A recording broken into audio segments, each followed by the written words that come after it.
know she says it has been way hot there, much hotter than they're used to this time of year. Yeah, you know, we experienced some of that heat down here in the southeastern part of the country a few weeks back, and now it's in the northeastern part of the country. Once again, today and tomorrow, they're expecting some really high temperatures, well above average. So if you're headed in that direction, big heads up for you. Let me take you out to the tropics and show you what's happening out here in the Atlantic. For the most part, is nice and quiet. There's a couple areas of disturbed weather, but nothing showing any tropical potential.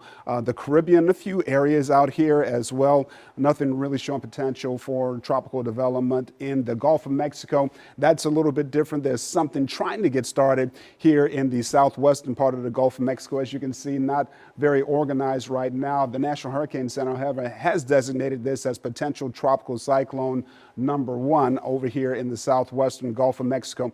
Looks like it's going to continue to move kind of northerly for a good portion of the morning and then turn to the west and head towards Mexico. And that's where most of the moisture is headed, Mexico and parts of Texas as well. Right now, it's got 40 miles per hour winds, and it's moving north at 6 miles per hour. Now, besides that, or after that, we're expecting in about the same location something to try to develop here as we go into the weekend.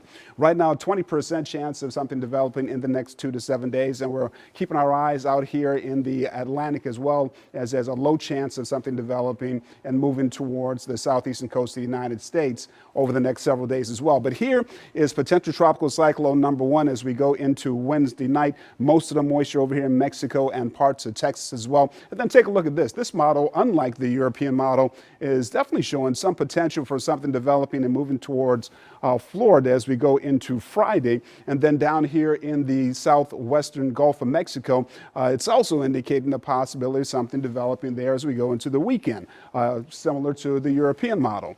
This model has something making its way into Georgia and then taking a turn to the north and to the northeast as we go into Sunday night, while this model also has another potential system developing and making its way towards Mexico and possibly that to Texas-Mexico border as we go into Sunday as well. So we've got a lot to keep track of, and we'll keep you as up to date as possible. Locally here today, most of us are under a marginal risk of excessive rainfall that could lead to some measure of flash flooding for today as well. But the worst of the rainfall is going to be back to the west of us, affecting parts of Lake Charles and stretching over towards Houston and Galveston as well. We've got that coastal flood advisory that's in effect for all the coastal areas because those winds still pushing the water against the eastern facing shoreline. So that's especially going to be an issue at high tide tomorrow. Right now, the winds are blowing at 5 to 15 miles per hour, but we're expecting wind gusts up to 40 miles per hour later on this afternoon and this evening. Then some similar numbers will be with us on Wednesday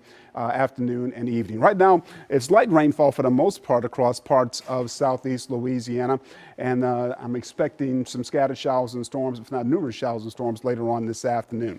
If you're trying to get in some fishing, fishermen and fisherwomen, 1.3 is the range of tide over in Grand Isle, 7/10 of a foot at the Wrigley's, and 1.6 over the Southwest Pass. There, your low tide and your high tide times, and the model showing those the rainfall chances not really significant in accordance with this model today. I'm expecting to see more than what's being depicted here to happen later on this afternoon.